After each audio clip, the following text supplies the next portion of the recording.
बहुत समय पहले की बात है। किसी गांव में एक गरीब ब्राह्मण रहता था।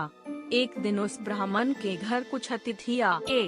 ब्राह्मण की स्थिति इतनी खराब थी कि उन अतिथियों को खिलाने के लिए घर में अनाज तक नहीं था। इस स्थिति को लेकर ही ब्राह्मण और उसकी पत्नी के बीच थोड़ी कहासुनी होने लगती है। ब्राह्मणी कहती है, तुम्हें पेट भरने योग्य अनाज कमाना भी नहीं आता है। इसी का नतीजा है कि आज घर में अतिथि आ खड़े हुए हैं और हमारे पास उन्हें खिलाने के लिए कुछ भी नहीं है। इस पर ब्राह्मण अपनी पत्नी से कहता है, कल कर्क संक्रांति है, मैं कल भिक्षा लेने के लिए दूसरे गांव जाऊंगा। वहां एक ब्राह्मण ने मुझे आमंत्रित किया है। वह सूर्य देव की तृप्ति के लिए कुछ दान देना चाहता है। तब तक जो कुछ भी घर में है उसे आदर सत्कार के साथ अतिथियों के सामने रखो। ब्राह्मण की यह बात सुनकर ब्राह्मणी कहती है, तेरी पत्नी होकर मैंने कभी सुख नहीं भोगा है। न कभी खाने को मेवा मिष्ठान मिला, न ही ढंग के वस्त्र और आभूषण। आज तू कह रहा है कि जो भी घर में पड़ा हो वो अतिथियों के समक्ष रख दो।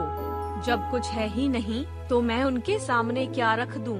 पड़े हैं तो बस एक मुट्ठी तिल, तो क्या अतिथियों के सामने सूखे तिल रखना अच्छा लगेगा? पत्नी की यह बात सुनकर ब्राह्मण कहता है, ब्राह्मणी तुम्हें ऐसा बिल्कुल भी नहीं कहना चाहिए। कारण यह है कि इच्छा के अनुसार किसी भी मनुष्य को धन की प्राप्ति नहीं होती है। जरूरी है तो पेट भरना, और पेट भरने योग्य अनाज तो मैं ले ही आता हूँ। अधिक धन की चाहत अच्छी नहीं। ऐसी इच्छा का तुम्हें त्याग कर देना चाहिए। अधिक धन की इच्छा के चक्कर में मनुष्य के माथे पर शिखा बन जाती है। माथे पर शिखा वाली बात सुन ब्राह्मणी बड़े ही आश्चर्य से ब्राह्मण से पूछती हैं, अधिक धन की इच्छा में माथे पर शिखा हो जाती है? मैं कुछ समझी नहीं, जो भी कहना है खुलकर कहिए। ब्राह्मणी के इस सवाल का जवाब देने के लिए ब्राह्मण अपनी पत्नी को शिकारी और गीदड़ की एक कहानी सुनाता है। ब्राह्मण कथा की शुरुआत करता है। एक दिन एक शिकारी जंगल में शिकार की खोज कर रहा था। जंगल में कुछ दूर आगे बढ़ने के बाद शिकारी को एक काले रंग का पहाड़ जैसा विशाल सुअर दिखाई देता है। सुअर को देखते ही शिकारी अपना धनुष उठा लेता है और कमान खींचते हुए सुअर पर निशाना लगा देता है। कमान से निकला हुआ तीर तीव्र गति से सुअर को घायल कर देता है। घायल होने पर सुअर चिंघाड़ता हुआ शिकारी पर पलटवार कर देता है। सुअर के तीखे दांतों से शिकारी का पेट फट जाता है।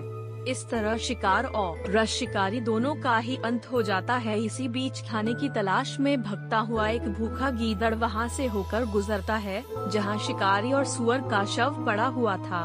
बिना मेहनत इतना सारा भोजन देख गीदड़ मन ही मन बहुत खुश होता है और मन ही मन सोचता है कि आज तो ईश्वर की बड़ी कृपा हुआ, जो इतना अच्छा और अधिक भोजन एक साथ मुझे मिला है।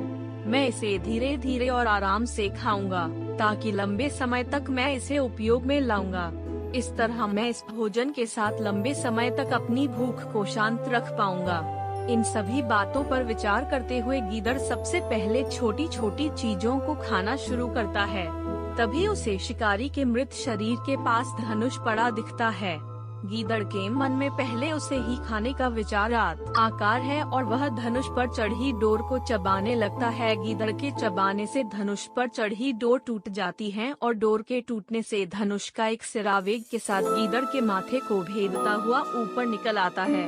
गीदड़ के माथे को भेदकर धनुष का जो सिरा गीदड़ के सिर पर निकल आता है, वह ऐसा प्रतीत होता है मानो गीदड़ के माथे पर शिखा निकल आई हो। घायल होने के कारण कुछ देर बाद गीदड़ की भी मौत हो जाती है। इतना कहते हुए ब्राह्मण कहता है, ब्राह्मणी इसीलिए मैं कहता हूँ कि जरूरत से अधिक लोभ से माथे पर शिखा आ जाती है। यह कथा सुनने के बाद ब्राह्मणी कहती है, ठीक है, अगर ऐसी ही बात है तो घर में जो मुट्ठी भर तिल पड़े हैं उन्हीं को मैं अतिथियों को खिला देती हूँ। ब्राह्मणी की यह बात सुनकर ब्राह्मण संतुष्ट होता है और भिक्षा मांगने के लिए घर से बाहर निकल जाता है। वहीं ब्राह्मणी भी घर में पड़े तिल को धूप में सुखाने के लिए फैला देती है। तभी कहीं से एक कुत्ता आ जाता है और उन साफ तिलों पर पेशाब कर देता है, जिससे सभी तिल खराब हो जाते हैं। तिल के खराब हो जाने पर ब्राह्मणी काफी परेशान हो जाती है और सोचती है यही तो तिल थे जिन्हें पकाकर मैं अतिथियों को खिला सकती थी। अब मैं क्या करूं? काफी देर सोचने के बाद ब्राह्मणी को एक तरीका सूझा। उसने सोचा कि अगर वह गंदे तिलों के बदले साफ तिल देने की बात कहेगी तो कोई भी आसानी से मान जाएगा। साथ ही किसी को भी इन तिलों के खराब होने की बात पता नहीं चलेगी। इस विचार के साथ वह उन तिलों को लेकर घर घर घूमने लगी। ब्राह्मणी की यह बात सुनकर एक महिला वह तिल लेने के लिए तैयार हो गई, लेकिन उस महिला का पुत्र अर्थशास्त्र पढ़ा हुआ था। उसने अपनी माँ से कहा कि इन तिलों में जरूर कोई न कोई खोट होगी, वरना कौन साफ सुथरे तिलों को गंदे तिलों के बदले देने के लिए तैयार होगा। पुत्र की यह बात सुनकर महिला ने ब्राह्मणी के तिलों को लेने से मना कर दिया। कहानी से सीख, हमारे पास जो भी होता है हमें उसी में सुखी रहना